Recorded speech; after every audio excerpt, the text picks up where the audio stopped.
हम इस वक्त महोत्सव की नगरी महोबा में हैं। हम इस वक्त आला ऊदल की नगरी महोबा में हैं। हम इस वक्त बुंदेलों की नगरी महोबा में हैं। हम इस वक्त चंदेलों की नगरी महोबा में हैं। और आप देख पा रहे होंगे हमारे पीछे जो है ये रहेलिया सूर मंदिर है, जिसके बारे में हम बताएंगे और इसका एनालिसिस करेंगे कि वास्तव में कुतुबुद्दीन ऐबक द्वारा जब ये तोड़ा गया तो जो अवशेष यहाँ चारों तरफ इसके बिखरे पड़े हैं ये कितने नायाब हैं और किस तरीके से इसकी डिज़ाइनिंग है, किस तरीके से पत्थर आपस में रखे हुए हैं। तो हमारे साथ इस वार्ता को करने के लिए अनिल जी हैं, शैलेंद्र जी हैं और हमारे संवाददाता अवधेश जी हैं।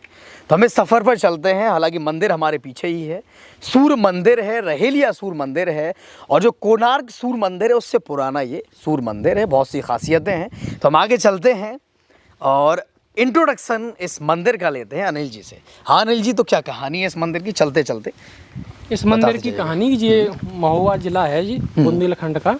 ये रहेलिया मंदिर, यहाँ पे ये 890 और 910 के ईस्वी 9वीं सदी के आसपास में ये यहाँ के राजा थे राहुल देव बर्मन, चंदेल शासक राहुल देव बर्मन, तो उन्होंने बनवाया था 9वीं सदी में। इसके बाद क्या हुआ कि जो राहुल देव बर्मन थे यहाँ पे इनका मंदिर है। इनको मतलब बोलते हैं कि ये प्राचीन गर्भ में धारण, जैसे सूर्य की जो किरण होती है, जो पहली प्रकाश की किरण होती है, इसमें 3 दरवाजे हैं जो आपको दिखाई दे रहा है। तो जो पहली सूर्य की किरण है वो पहले वाले दरवाजे, बिल्कुल आप देख पा रहे होंगे पूरब दिशा है और उस सामने से जो गेट है वो पहला गेट है जिसकी किरण पहली जो जाती है। गर्भगृह में हमें बताया गया है कि सूर्य की जो मूर्ति है वो होती थी, उस पर पहली किरण जाके गिरती थी। क्योंकि जो ये मंदिर है, जो सूर्य मंदिर, ये दक्षिण दिशा में है। ये महोबा का ये दक्षिण दिशा में बना है। तो जो पूरब की जो सूर्य की किरण है ये यहाँ पे आती है, जो गर्भ धारण में पहली किरण यहीं पे जाती है। जो राहुल देव बर्मन है, तो जो यहाँ पे ये तालाब आपको दिखाई दे रहा होगा, ये उन्होंने खुदवाया था जी। बिल्कुल आप देख पा रहे होंगे वहाँ पहाड़ है और ये पूरा जो फैला हुआ है ना, कुछ एरिया प्लेन भी हो गया, ये तालाब था पहले। सागर था, तो राहिल सागर। जी हाँ, चंदेल वंश के जो शासक थे ना जी, राहिल देव बर्मन, तो वहाँ उन्हीं के नाम पर यहाँ पे एक गांव है जिसे रहेलिया बोलते हैं। रहेलिया शब्द परिवर्तित हो गए, शब्द परिवर्तित हो गए। ये राहिल, और जो खुदवाया था उन्होंने राहिल देव, उन्हीं के नाम पे राहिला सागर, उन्हीं के नाम पर ये इसका सागर का नाम है राहिला सागर। और जो उन्हीं के नाम पर जो मंदिर जो बना है ये उन्हीं ने बनवाया था। और इसके बाद इसकी और भी विशेषता है कि वहाँ पे पीछे एक बैठक है जी, यहाँ पे ये पूरा ये बना। अब तो ये हालांकि क्या है कि 1203 के ईस्वी के आसपास में ये कुतुबुद्दीन ऐबक थे, तो उन्होंने आक्रमण किया था। इसलिए आक्रमण किया था कि यहाँ पे जो माना जाता है कि यहाँ पे बहुत सारी वास्तुकला हैं जो मतलब विशिष्ट हैं। और यहाँ पे खजाना था, खजाने को लेकर उसने बहुत सारे मंदिर, हमारे बुंदेलखंड के बहुत सारे मंदिर तोड़े थे। सब लोग यहीं पे ये मानते हैं खजाना को। तो कुतुबुद्दीन ऐबक ने, अगर पुराने प्राचीन लोग बूढ़े बुजुर्ग आगे बोलते हैं कि यहाँ पे खजाना था, तो उसी की वजह से उन्होंने तोड़ा होगा कुतुबुद्दीन ऐबक। हम आगे चलते हैं, 1203 ईस्वी की बात है जी, जब आक्रमण हुआ था जी। बिल्कुल, अब हम मंदिर में दाखिल कर चुके हैं। मुख्य गेट हालांकि हमारे दाहिने हाथ तरफ है, हम यहाँ आ चुके हैं। यहाँ पर आप देखेंगे, जो बाहर आप देख रहे होंगे, जो डिज़ाइन है प्रतिहारा स्क्रिप्चर है। और हालांकि अब इनके ध्वस्त होने की वजह से अलग अलग बोल्डर्स, सीमेंटेड बोल्डर्स लगा दिए गए हैं। सामने आप देख पा रहे होंगे जिन पर काई भी लग चुकी है, जो सीमेंटेड है। तो आप देख पा रहे होंगे कि पुरानी कला है, उसमें कुछ भी नहीं हुआ है। ऊपर आप देखेंगे थोड़ा फील आएगा आपको, कोलोसम जो रोम वाला है वैसी फील आ रही होगी। हमारे साथ सैलन जी भी हैं, सैलन जी से भी बात होती चले इस मंदिर के बारे में। सैलन जी, अभी तक जो एनालिसिस किया है हम लोगों ने, उसके हिसाब से क्या लगा आपको? देख के तो मुझे सबसे पहले तो ये आश्चर्य असंभव लगा है कि ये मंदिर का निर्माण आखिर हुआ कैसे होगा। इसके बारे में सोचने पर मुझे मजबूर कर दिया। ये इसकी डिज़ाइन ने, इनके पत्थरों का जो स्ट्रक्चर है, ये कैसे बिल्ड हुए हैं, ये कैसे रखे हैं। और ये सबसे बड़ी चीज़ कि आज भी इन पत्थरों में जो हमने सीमेंटेड यूज़ किया है, जो हमने नए पत्थर बिल्डर बनाए हैं, उसमें जंग लग गया, काई बोलते हैं, काई लग गई, काई लग से लोहे में जंग होती है, सीमेंट में काई लग गई है। और जो पहले के पत्थर हैं उनमें आज भी किसी भी प्रकार की कोई काई नजर नहीं आती ना। बिल्कुल, आप देखेंगे ये गौर करने योग्य बात है। जैसा कि हमारे सामने जो बोल्डर्स हैं इनमें काई लग चुकी है, लेकिन आप ऊपर देख पा रहे होंगे ये हालांकि ज़्यादा पुरानी नहीं है, ये पत्थर बहुत पुराने लगे हुए हैं, फिर भी इनमें और उनमें अंतर समय के हिसाब से आप आसानी से देख पा रहे होंगे। और हम आगे बढ़ते हैं, हम जाते हैं गर्भगृह में, और सैलन जी कंटिन्यूस यात्रा पे हम चलते हैं। साथ ही साथ ये चीज़ भी जो है ना दिखाने योग्य है। बहुत सारी फिल्मों में हम देखते हैं ऐसे कोड वर्ड होते हैं, ऐसे लॉक होते हैं, ऐसे दरवाजे होते हैं जिनमें कोई की फिट की जाती है और खुलते ही हमें लगता है कि खजाने का भंडार है, और खजाने कई सारे दरवाजे खुल जाते हैं। तो सैलन, जब पहली बार हम जैसे एंटर हुए यहाँ पे, आप हमने देखा तो माइंड में क्या चल रहा था इसको देखकर?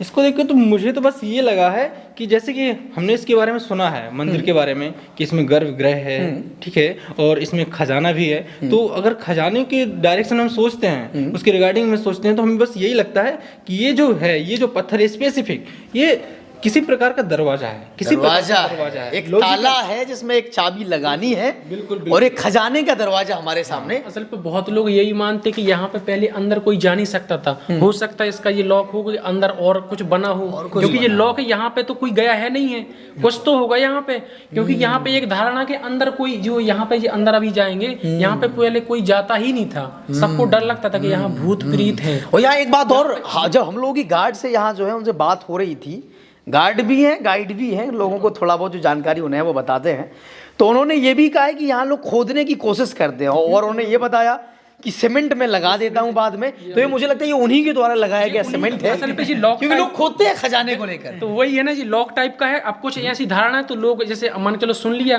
तो यहाँ पे उन लोगों ने जो लॉक लगा दिया उनको, क्योंकि एक जो पुरातत्व विभाग है, पुरातत्व विभाग ने बिल्कुल आर्कियोलॉजिकल सर्वे ऑफ इंडिया ने ये संरक्षित कर रखा है, अपने संरक्षित में ले लिया। इसके जो कुछ अवशेष है, इसका यहाँ पे एक संग्रहालय है, जो प्राइवेट बस स्टैंड के पास में एक संग्रहालय है, वहाँ पे जितनी भी सारी चीजें आला उदल की वहाँ पे रखी जाती। तो यहाँ पे एक उसने मतलब प्रशासन के द्वारा एक गार्ड रख दिया इसके संरक्षित के लिए, तो ये ताकि देख रेख साफ सफाई के लिए वहाँ पे रखा गया। बिल्कुल। तो वहाँ पे अब ये तोड़ा गया था जी, कई लोग जैसे मान के लोग आप बोल रहे हैं कि सब लोग, तो उन्होंने जो सीमेंटेड लगा दिया ताकि इसको कोई मतलब देख रेख के लिए, ताकि कोई खोद ना पाए। और आगे चलते हैं जो गर्भगृह। मैं चाहूंगा कि आप जो है ना कैमरे को यहाँ पास लाएं, और जो ऊपर हमारी नजरें देख रही हैं वो हमारे ऑडियंस भी, हमारे व्यूअर्स भी हैं, इन चीजों को देखें कितनी नायाब है। सोचिए उस समय जब क्रेन नहीं होती थी, वैसी मशीनें नहीं होती थी, उस समय इन पत्थरों को कैसे लगाया गया होगा। और एक खास बात हम बताएंगे जो कि एक सीक्रेट है, शायद ही आपने सीक्रेट के बारे में जाना हो या सुना हो, कि ये पत्थर किसी चीज़ से चिपके नहीं है, ये लॉक्ड हैं। इस लॉक की विशेषता हमारे सैलन जी बताएंगे। उससे पहले आप लोग देखिए स्क्रीन पर, हम लोग चलते हैं गर्भगृह की तरफ। हमारे साथ हमारे संवाददाता अवधेश जी भी हैं। अवधेश जी, अभी तक क्या लगा है इसको घूमकर, ये जो मंदिर है क्या चल रहा है आपके दिमाग में? मेरे मन में सबसे पहले तो एक चीज़ आती है कि जो लॉक हैं, खास तौर पर पहले लॉक को छोड़कर डिजाइन की बात कर देता हूँ। कैमरामैन दिखाएंगे जो ईटा का डिजाइन है, इस डिजाइन के हर जगह पत्थर मिल जाएंगे। मैं आपके साथ डायमंड से मैं आपके साथ खजुराहो भी गया हूँ और अपना छत्रसाल जी के दुबेला भी गया हूँ। वहाँ की अपेक्षा यहाँ पर कुछ चीज़ें डिफरेंट हैं। वहाँ पर आपने देखा था मूंग उर्द का वो जिक्र किया गया था, आप अपनी भाषा में थोड़ा बताएंगे, उस चीज़ का जिक्र किया गया था।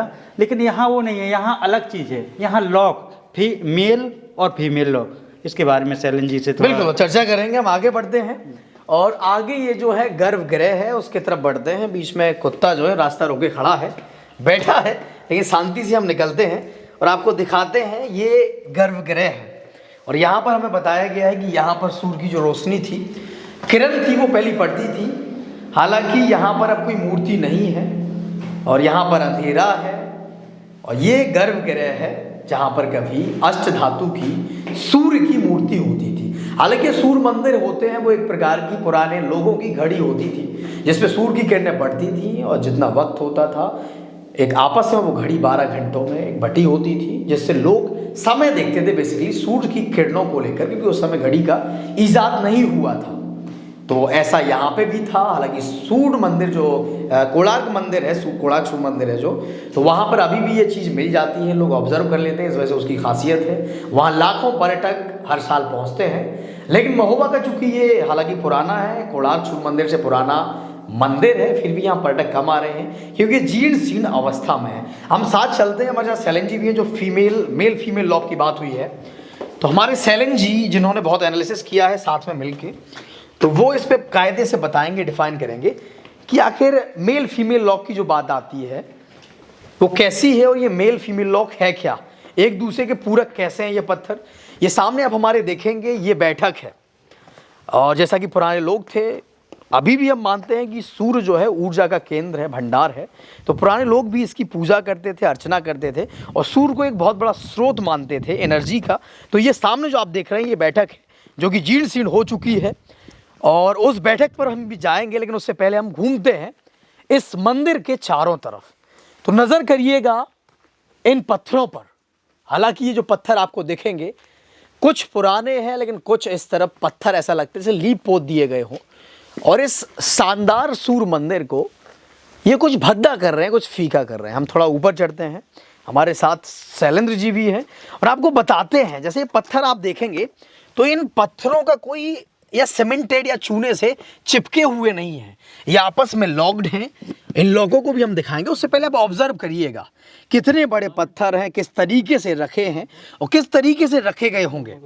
या तो बड़े बड़े जानवरों का इस्तेमाल किया गया होगा, हालांकि उस समय के जो आदमी थे आज के आदमी से कहीं ज़्यादा ताकतवर थे। तो पहले हम इस मंदिर को चारों तरफ से घूमते हैं और हमारे साथ सैलन जी है। सैलन जी, मुझे बताया गया है कि इन चारों तरफ जो है मूर्तियां थी यहाँ पे, जैसे यहाँ पर भी स्पेस हम देख रहे हैं, ऐसा अभी हम अज्यूम कर पा रहे हैं कि यहाँ पे मूर्तियां होंगी, लेकिन आपने बताया, लोगों से सुना कि यहाँ पे वास्तव में मूर्तियां थी। तो वो कहानी सुनाते चलिए और साथ चलते चलिए। एक्चुअली क्या है कि ये मंदिर आप देख रहे हैं, ये बड़े बड़े पत्थर हैं। अब ये इन पत्थरों में जो डिजाइन बने हैं, आप उनसे ही मतलब सोच सकते हैं कि जब ये जो पत्थर है और ये मंदिर है टूटा हुआ है, अभी इसका स्वरूप इतना अच्छा लग रहा है। वास्तव में जब इसमें पूरी मांडवी रखी गई होगी, मंदिर का निर्माण किया गया होगा, उस दौरान इसकी भव्यता के बारे में तो मैं सोच भी नहीं सकता, बिल्कुल, है ना। तो अभी जैसे मूर्तियों की बात करते हैं तो यहाँ पर भगवान शिव विष्णु, ब्रह्मा और गणेश जी की मूर्ति, और कोई कहीं कहीं ये भी बोला जाता है, कुछ लोग बोलते हैं कि माता दुर्गा की भी मूर्ति थी। ठीक है, एक्चुअली क्या ये सूर्य मंदिर है। सूर्य मंदिर होने के साथ साथ इसमें ये 4 भगवान की हिंदू जो हमारे 4 भगवान हैं उनकी मूर्तियां यहाँ पे पाई गई हैं। और अब बात करते हैं पत्थरों की, ये जो इसका बिल्डअप कैसे किया गया है। बिल्डअप करने के लिए देखो, मैं सिर्फ जहां तक मैं सोच पा रहा हूँ, मैंने जो एनालिसिस की है, जो मैंने यहाँ पे ऑब्जर्व किया है, उसके बारे में मैं ये कह सकता हूँ कि ये जो पत्थर हैं बहुत बड़े बड़े हैं, हैवी हैं, वेटेड हैं। आज के दौर में अगर हम हिलाना भी चाहें तो हमसे तो ये पत्थर हिलने से हिलते नहीं है। हम देखेंगे, चलेंगे अभी 10-15 लोग अगर हिलाने की भी कोशिश करते हैं तो पत्थर उठा नहीं पाते हैं। बाकी हम इस स्ट्रक्चर को देखें, इसमें बड़े बड़े पत्थर जो लगे हुए हैं, बिल्कुल ये ग्रेनाइट है। और ये जो है ये ग्रेनाइट है, बिल्कुल ये ग्रेनाइट के पत्थर हैं। तो ये एक दूसरे से किसी सीमेंट, चूना इस तरीके से नहीं ज्वाइंट है, इनको आपस में लॉक से आपस में लॉक्ड हैं।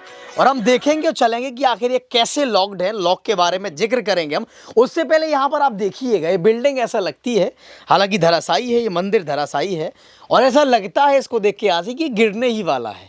हालांकि जैसे तैसे करके ईंटों को लगा के सपोर्ट किया गया है और उसे जिंदा रखा गया है अभी। हालांकि उसमें अब जो उसकी खूबसूरती थी बहुत कम ही बची है और उसको जैसे तैसे बचा के रखा गया है। असल पे ये वाला है ना, पुरातत्व विभाग ने अभी ये ऊपर आपने देखा कि इसका ये थोड़ा ये झुकाव है, ये साइड ऐसा लग रहा है जैसे गिरा जा रहा है। लेकिन अब इसमें पुरातत्व विभाग ने कई ऐसे पत्थर है, ये वाले गेट में इसमें पहले मूर्ति रखी थी, तो ये यहाँ पे ये पत्थर अभी लगाए हैं पुरातत्व विभाग ने, तो ये कितना फीका टाइप का लग रहा है। लेकिन पहले जब मतलब अभी हमको सोचिए जब ये उस समय होगा, अभी पत्थर लगाए गए हैं। अब इन पत्थरों का आप देखना कि यहाँ पे इसमें कोई डिजाइन नहीं है, लेकिन इन पत्थरों में डिजाइन है ना, यहाँ पे इसमें कोई सीमेंट मतलब ऐसा कुछ भी नहीं लगा है कि लगे कि कुछ सीमेंट से है या पुट्टी लगा के कुछ लगा हो। सोचिए 9वीं शताब्दी में, मेरे व्यूअर्स भी अगर देख रहे होंगे कि 9वीं शताब्दी में ये कैसा रहा होगा और इसको बनने में भी कई साल लगे होंगे, क्योंकि बहुत समय बिल्कुल ये हमारा एनालिसिस है। और जब हम बात करते हैं, एनालिसिस करते हैं और चीज़ों को पढ़ते हैं तो हमें ऐसा लगता है कि ये कई सालों का काम है। एक दिन में, एक साल में, 2 साल में ये बनने वाली चीज़ नहीं है। इसमें अगर हम इस डिजाइन की बात करते हैं, अगर इन पत्थरों को गौर से देखें और इनमें ये जो डिजाइन बनी है, तो अगर आज हम डिजाइनों को बनाना चाहें पत्थरों में तो हमारे पास तो हमें मशीनें यूज करनी पड़ेंगी, और वो हो भी सकता है वो भी मशीनें ये डिजाइन ना बना पाए। लेकिन उस दौरान की आप सोचिए कि कितनी प्यारी प्यारी डिजाइन है और एक बिल्कुल बर्नियर कैलिपर से जैसे मापी गई हो, इतनी सटीकता डिजाइन में होना मेरे लिए तो सोचने में अद्भुत है ना। और ये जो बिल्डिंग है एकदम असंभव सी बात है। आगे चलते हैं जल्दी से हम। हाँ, कुछ अनिल जी कह रहे हैं आप। ये जैसे ये पत्थर है, ग्रेनाइट का ये पत्थर है। अब पत्थर में आपने ध्यान दिए हुए सारे, इसमें कुछ एक ये चौकोर टाइप का, चतुर्भुज टाइप का, इसमें बीच में इसमें सारी आकृतियां पूरे मंदिर में आप घूमोगे, पूरे मंदिर में तरीके की आपको आकृति, छोटी आकृति, बड़ी आकृति और गोलाकार में। एक तीसरी आकृति आपको ये मिल जाएगी जैसे मतलब पेंटिंग टाइप की, जैसे हम लोग बनाते हैं। बिल्कुल। और ये हम जब बात करते हैं बैठक की, तो वहाँ शंख और जो धनुष है उसके निशान मिलते हैं, जो हम आपको दिखाएंगे। इस मंदिर में मैंने जहाँ तक ऑब्जर्व किया है 3-4 आकृतियां हैं, एक चतुर्कार, एक गोलाकार में, एक जो पेंटिंग टाइप का जैसे हम नॉर्मली जो हम लोग बनाते हैं। और यहाँ पे हम लोगों ने और भी, हम अगर ये चीज देखें तो यहाँ पे देखो ये भी पत्थर है। पत्थर को किस तरीके से, अगर मान के लो किसी ने फोड़ा है इस पत्थर को, तो ये ऐसे नहीं फोड़ सकते बिल्कुल लाइन से, बिल्कुल एग्जैक्ट इसकी जो पत्थर की बिल्कुल लाइन से है, बिल्कुल ऐसे लगता है कि ये पहले से डिजाइन किया गया क्योंकि अगर पहले से डिजाइन नहीं किया गया होता तो फिर जो पुरातत्व विभाग ने अभी लगवाया है वो वैसा होना चाहिए, जो सीमेंटेड अभी लगाया है वो तो और अच्छा होना चाहिए। लेकिन इस पत्थर की यही खूबसूरती, इस तरीके से लॉक है।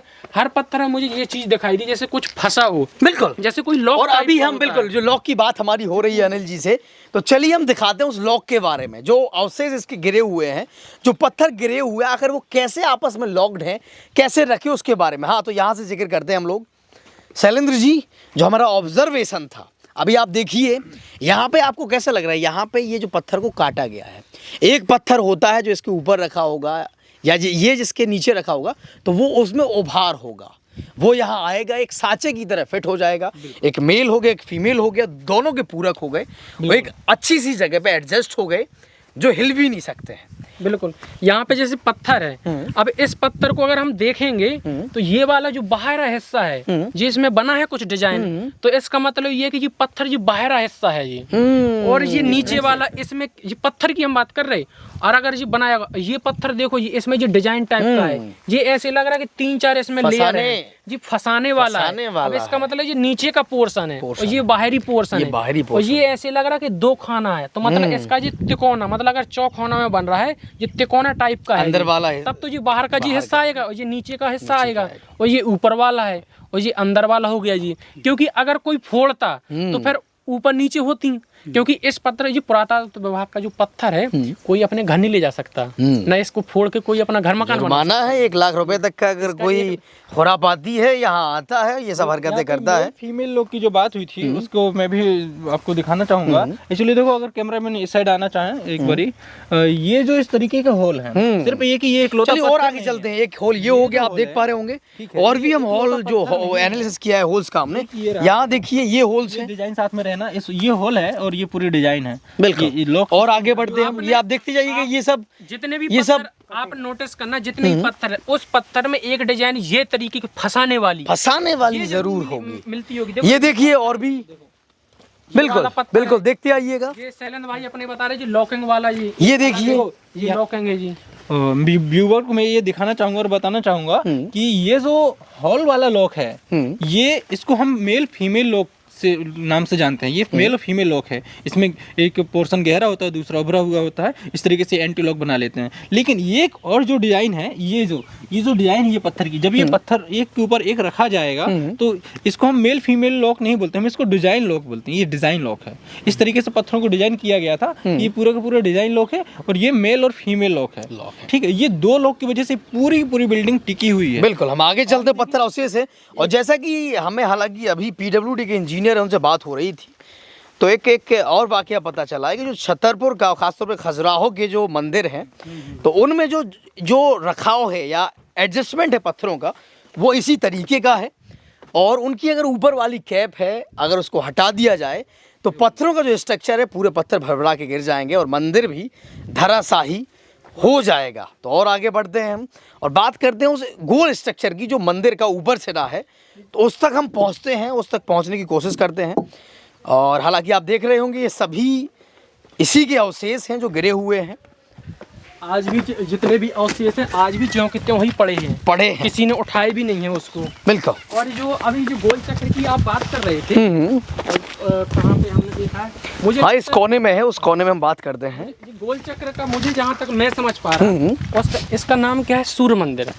और सूर्य मंदिर मतलब आपने कहानियों में सुना कि एक चक्र होता था, चक्र के रूप में ये वाला है ये। तो ये चक्र एक चक्र होता था, जो चक्र को सूर्य से जोड़ा है, चक्र घुमाया है सूर्य भगवान, तो उसी डिजाइन का आपने देखो सूर्य मंदिर के बेस पे ये चक्र। बिल्कुल। ये गौर करिएगा, जो व्यूअर्स हैं हमारे, वो आप देखिएगा जो ऊपर दिख रहे हैं ना, जो ऊपर जो रॉक चट्टान रखे उनसे नीचे आप इस तरीके के स्ट्रक्चर देखेंगे, तो ये वही गोल चक्र सा है जो दिख रहा है, जो वहां से गिरा है टूटकर और यहाँ किसी कोने में पड़ा हुआ है।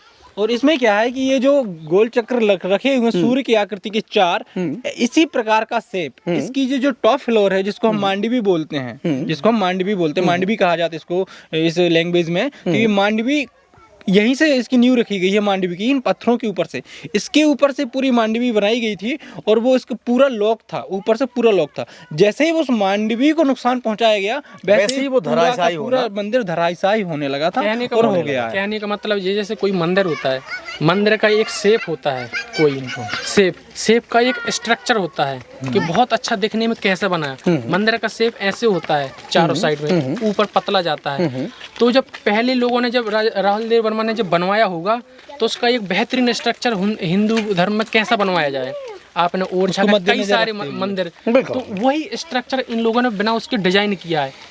जो अभी जो मतलब जो पूरा स्ट्रक्चर बिल्कुल बशर्ते मंदिरों में कई प्रकार की देखते हैं, कई चट्टानों को काट के बनाए गए हैं, लेकिन ये जो है प्रतिहारा स्ट्रक्चर है, डिजाइनिंग है, और इनको पत्थरों को आपस में काट कर इस तरीके से लॉक किया गया है कि बिना सीमेंट के, बिना चिपकाए ये पत्थर सालों साल टिके रह सके, जो सालों साल टिके भी रहे हैं, अभी भी टिके हैं। और आपने एक ध्यान दिया होगा ये पत्थर है, ये टूटा है, बिल्कुल इसका मतलब ये गोलाई है। अब हमें ये सोचने वाली बात है, अगर ये पत्थर टूटा है तो ये उसी टाइम का टूटा हुआ होगा, ऐसे तो कोई तोड़ नहीं सकता। ये इसका मतलब ये है कि गोल चक्कर मतलब गोल आकार का पत्थर है।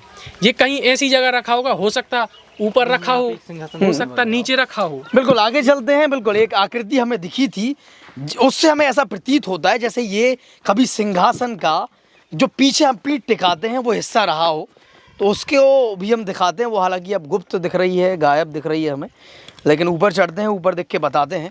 और अब हम पहुंचने वाले हैं राहिल देव जी की बैठक में, जहां उनकी बैठक लगती थी, मंच सा था।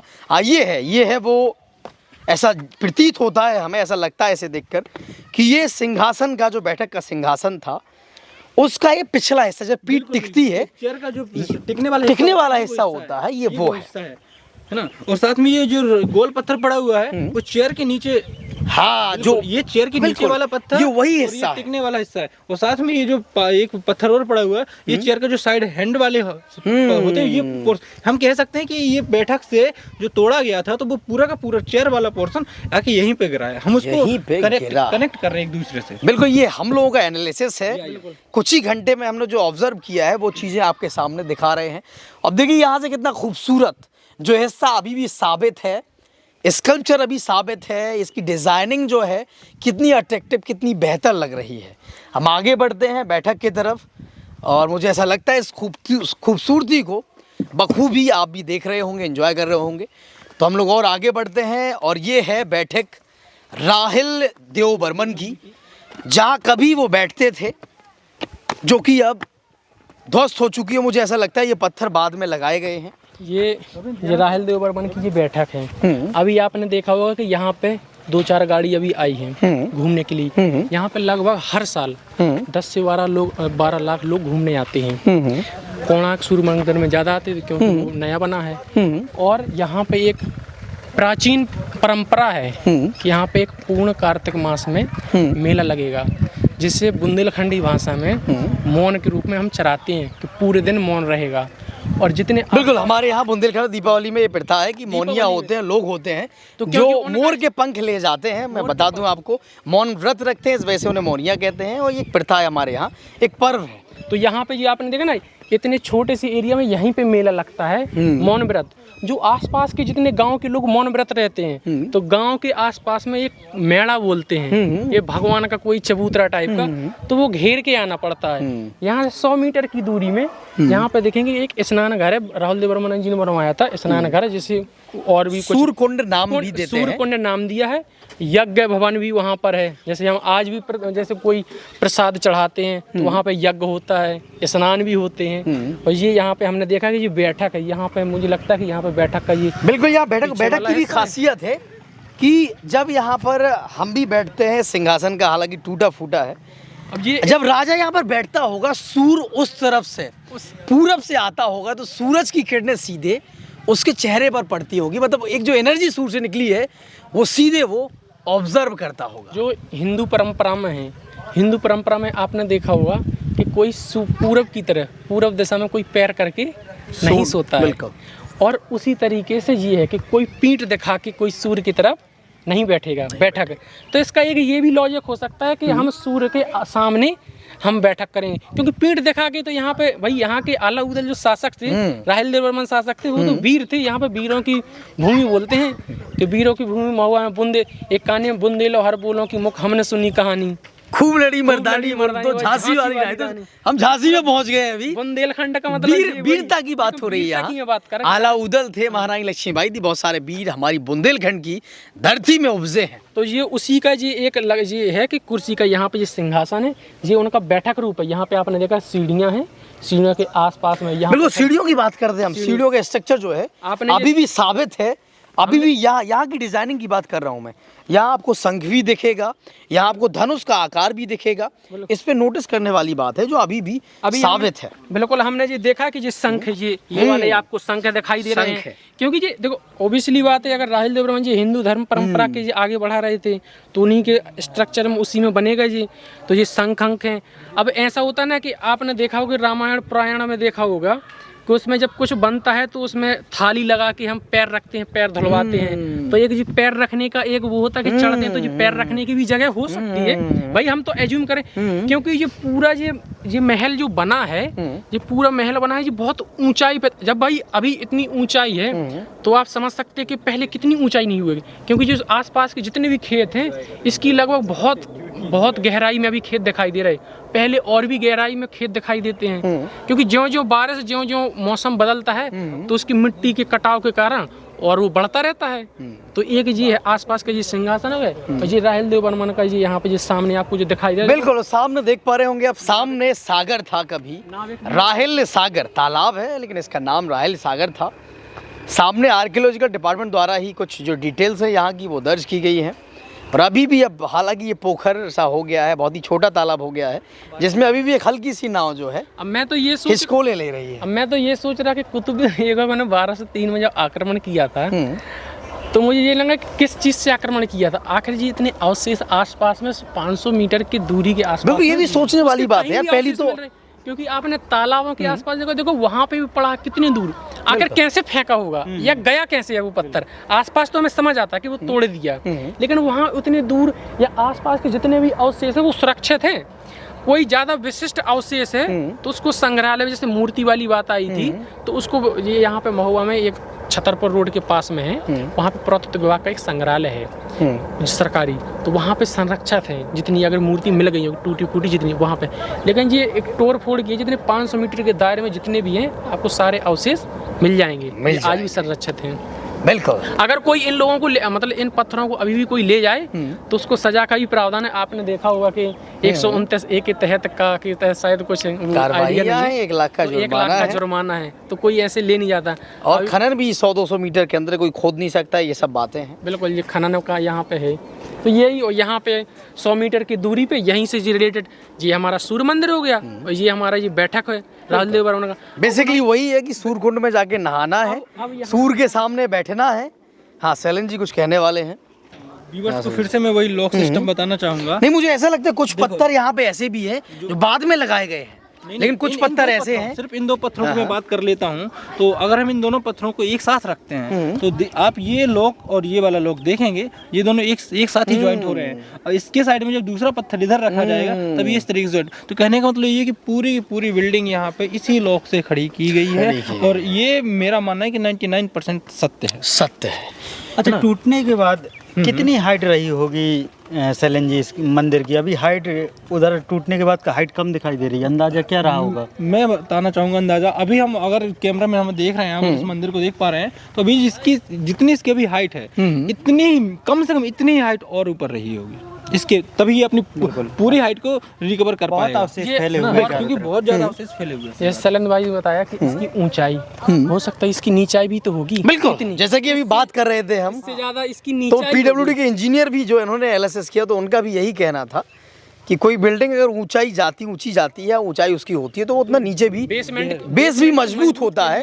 तो बिल्कुल वो एनालिसिस भी सही है कि ये गहराई भी अगर इसे खोदा जाए तो काफी गहराई इसकी पाई जाएगी। आसपास का जितना भी एरिया आप ये देखो कि जहाँ हम खड़े हैं ये सबसे ऊंचा एरिया है ये, और आसपास का ये सबसे खलाई वाला एरिया है। इसका मतलब ये है कि उसके लेवल में जब बनाया होगा तो इतने ऊपर उन लोगों ने उठाया भी होगा बेसमेंट बनाने के लिए। तो ये था रहेलिया सूर्य मंदिर, इसका एनालिसिस हम लोग कर रहे थे। यहाँ की हमने आपको दिखाया अवशेष क्या है, मंदिर की खासियत क्या है, कैसा स्ट्रक्चर है, ये कैसे बनाए गए हैं, कैसे डिज़ाइन है। तो आप चारों तरफ एक पुनः अपनी दृष्टि से देखिएगा कितने सारे अवशेष डले हैं, कितना खूबसूरत जो है ये मंदिर रहा होगा। हम आगे बढ़ते हैं और सूर्य कुंड जिसकी हम बात कर रहे थे उसके विजुअल्स आपके सामने पेश करते हैं, जो कुछ ही कदम चल के यहाँ पर मौजूद है सूर्य कुंड।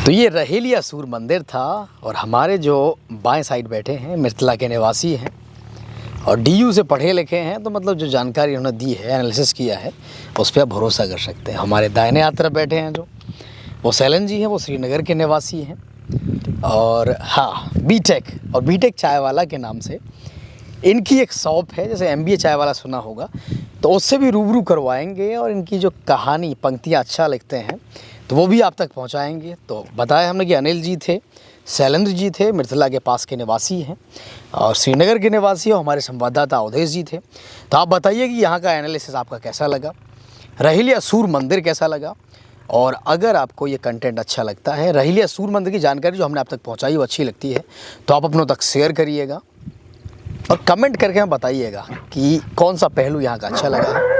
तो हम सभी को देखने के लिए, सुनने के लिए, बर्दाश्त करने के लिए आप सभी का बहुत बहुत धन्यवाद।